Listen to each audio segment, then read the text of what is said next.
Hi, welcome to MOPS. I am so glad that you made it, that you carved out some time for you and for us to be here this evening, whether you are in person at the church right now or whether you are at home. I hope that you are well and I hope that you're cozy and comfy like I am. I decided I'm just gonna be comfortable. I'm just gonna wear the t-shirt that I wore all day.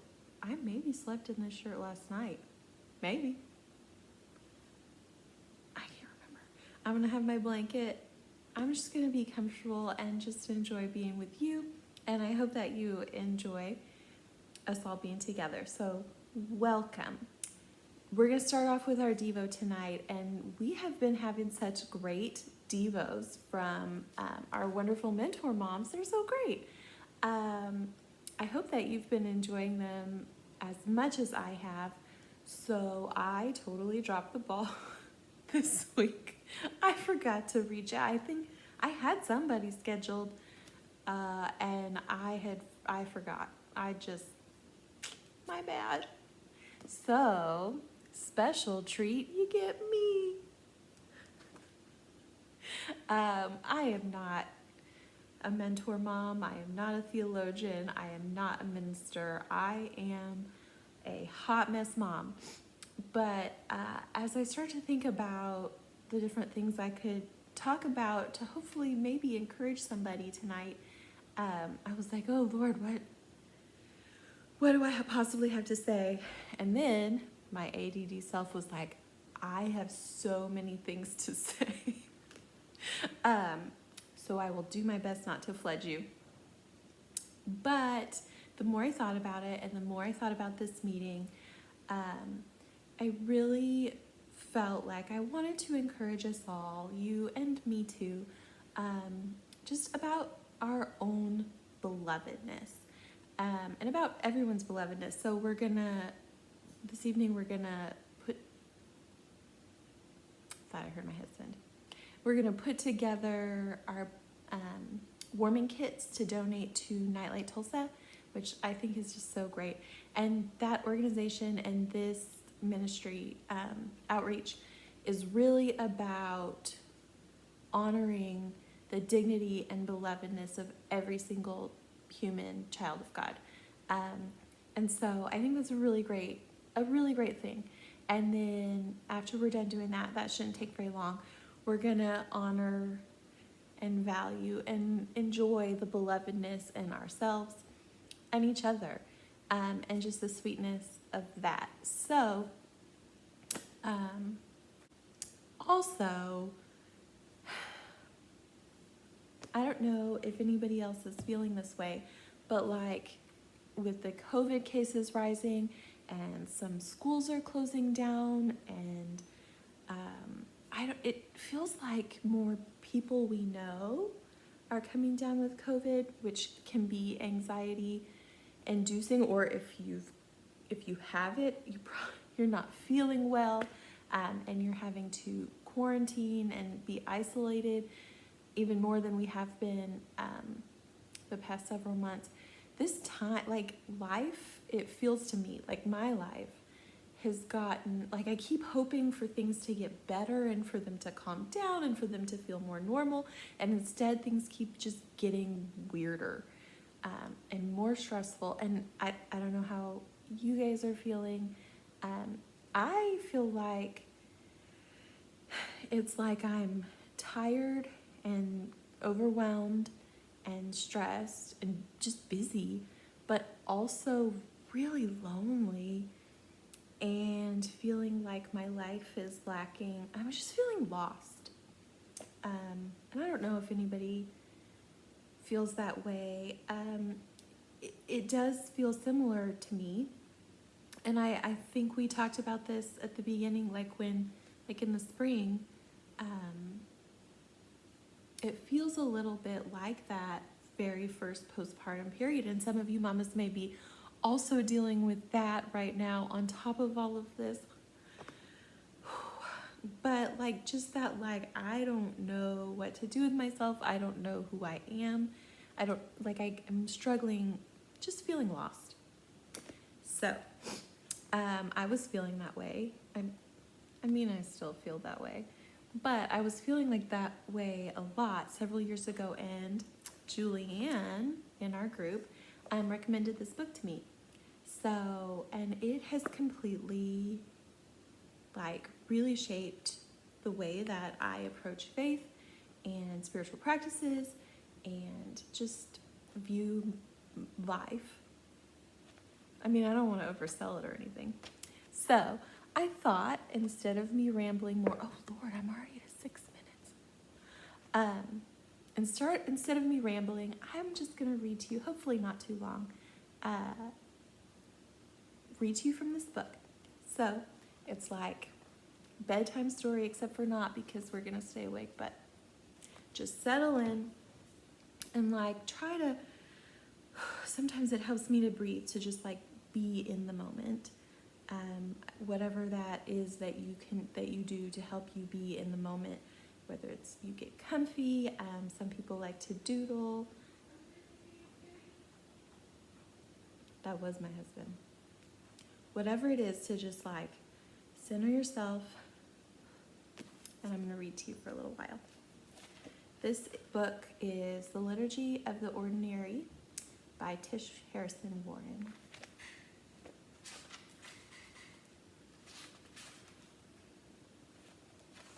And this is just chapter 1.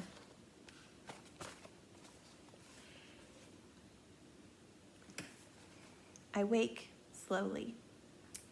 Even when the day demands I rally quickly, when my kids leap on top of me with sharp elbows or my alarm blares, I lie still for the first few seconds of the day, stunned, orienting, thoughts dulled. Then comes, slowly, the dawning of plans to make and goals for the day. But in those first delicate sounds, the bleary-eyed pause of waking, before the tasks begin, before I get on my game, I'm greeted again with the truth of who I am in my most basic self. Whether we're children or heads of state, we sit in our pajamas for a moment, yawning, with messy hair and bad breath, unproductive, groping toward the day. Soon we'll get buttoned up into our identities.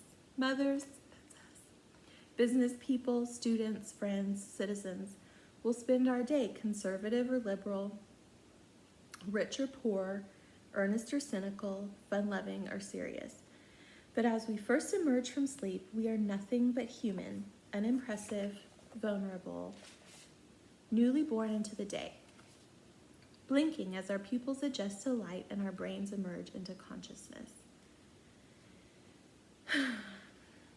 It's remarkable that when the Father declares at Jesus' baptism, "This is my beloved Son, with whom I am well pleased," Jesus hasn't yet done much of anything that many would find impressive.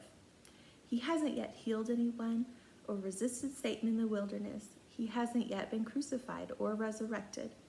It would make more sense if the Father's proud announcement came after something grand and glorious, the triumphant moment after feeding a multitude, or the big reveal after Lazarus is raised. But after hearing about Jesus' birth and a brief story about his boyhood, we find him again as a grown man at the banks of the Jordan. He's one in a crowd, squinting in the sun, sand gritty between his toes. The one who is worthy of worship, glory, and fanfare spent decades in obscurity and ordinariness. As if the incarnation itself is not mind-bending enough, the incarnate God spent his days quietly, a man who went to work, got sleepy, and lived a pedestrian life among average people. Jesus emerges from water a commoner, wet and messy-haired, and suddenly the Spirit of God shows up and the deep mystery of the universe reverberates through the air. This is the Son of God, the Son the Father loves, in whom he is pleased. Jesus is sent first to the desert and then to his public ministry, but he is sent out with a declaration of the Father's love. Jesus is eternally beloved by the Father. His every activity unfurls from his identity as the beloved. He loved others, healed others, preached, taught, rebuked, and redeemed, not in order to gain the Father's approval, but out of his rooted certainty in the Father's love. I'm going to skip a little bit. I have it marked here.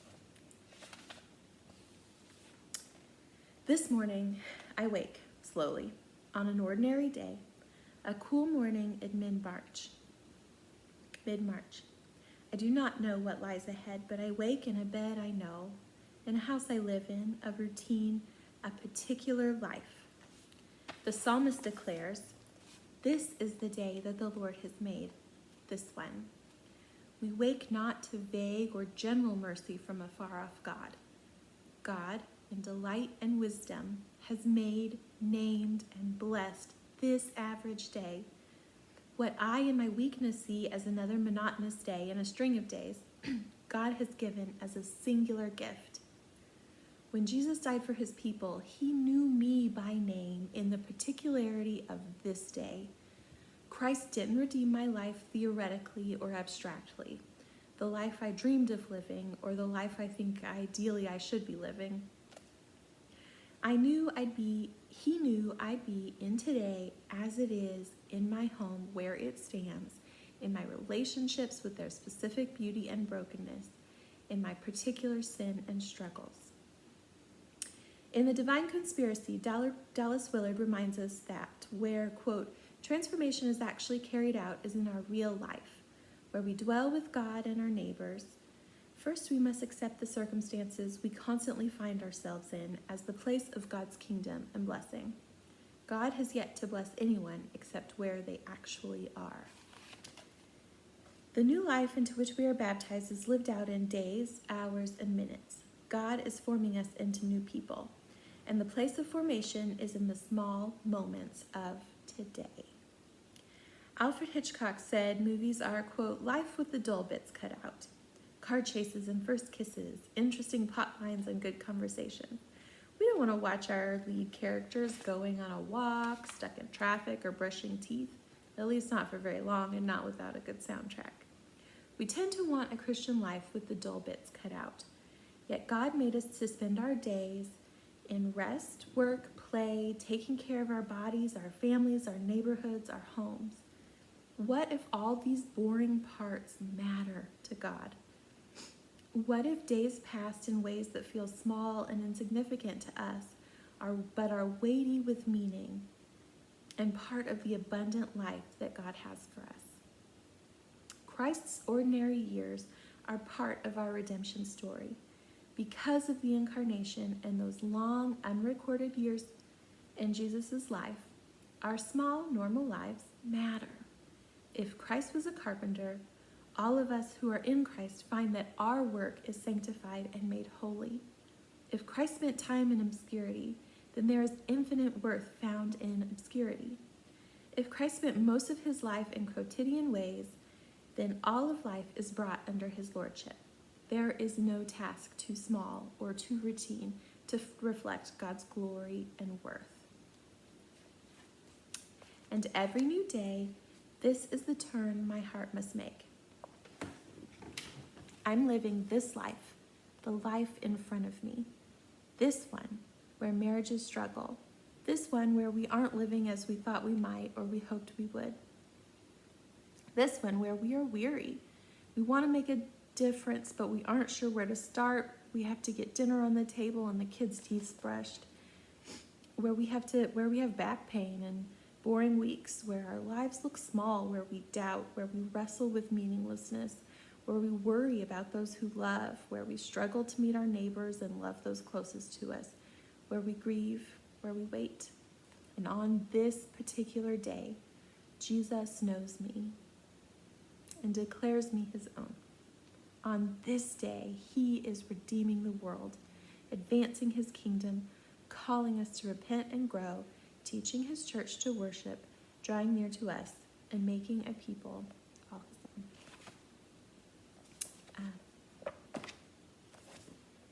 The Liturgy of the Ordinary. I have it as a hard copy, and I listen to it on audio.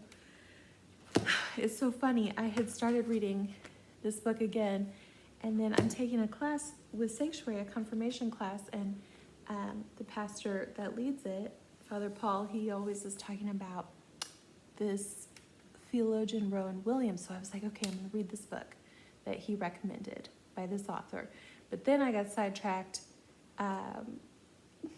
Googling this author, and then I found out that this guy is the archbishop that married Will and Kate.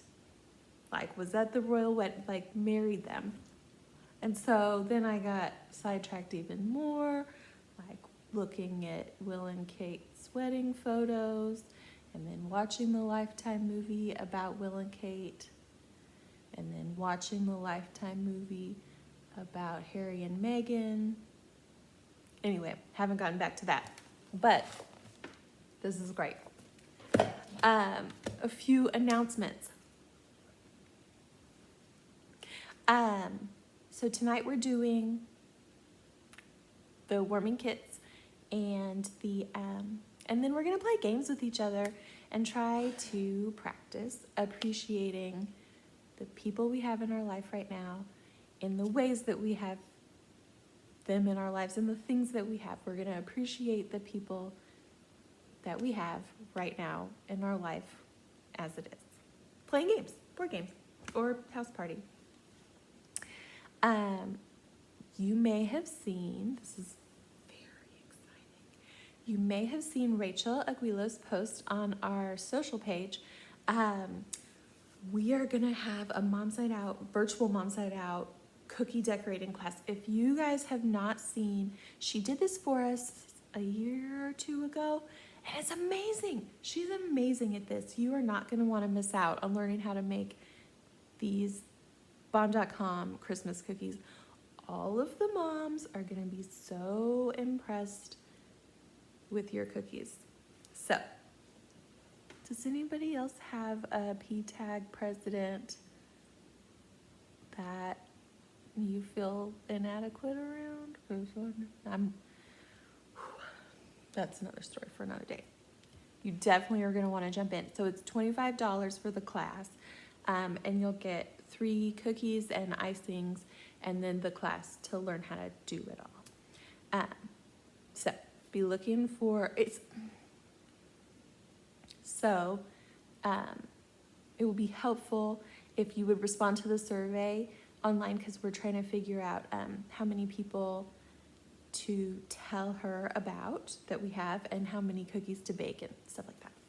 So if you want to do that, respond to the survey that Rachel put on our events page. And it's open to Mops Mamas and not current Mops Mamas. So the more the merrier.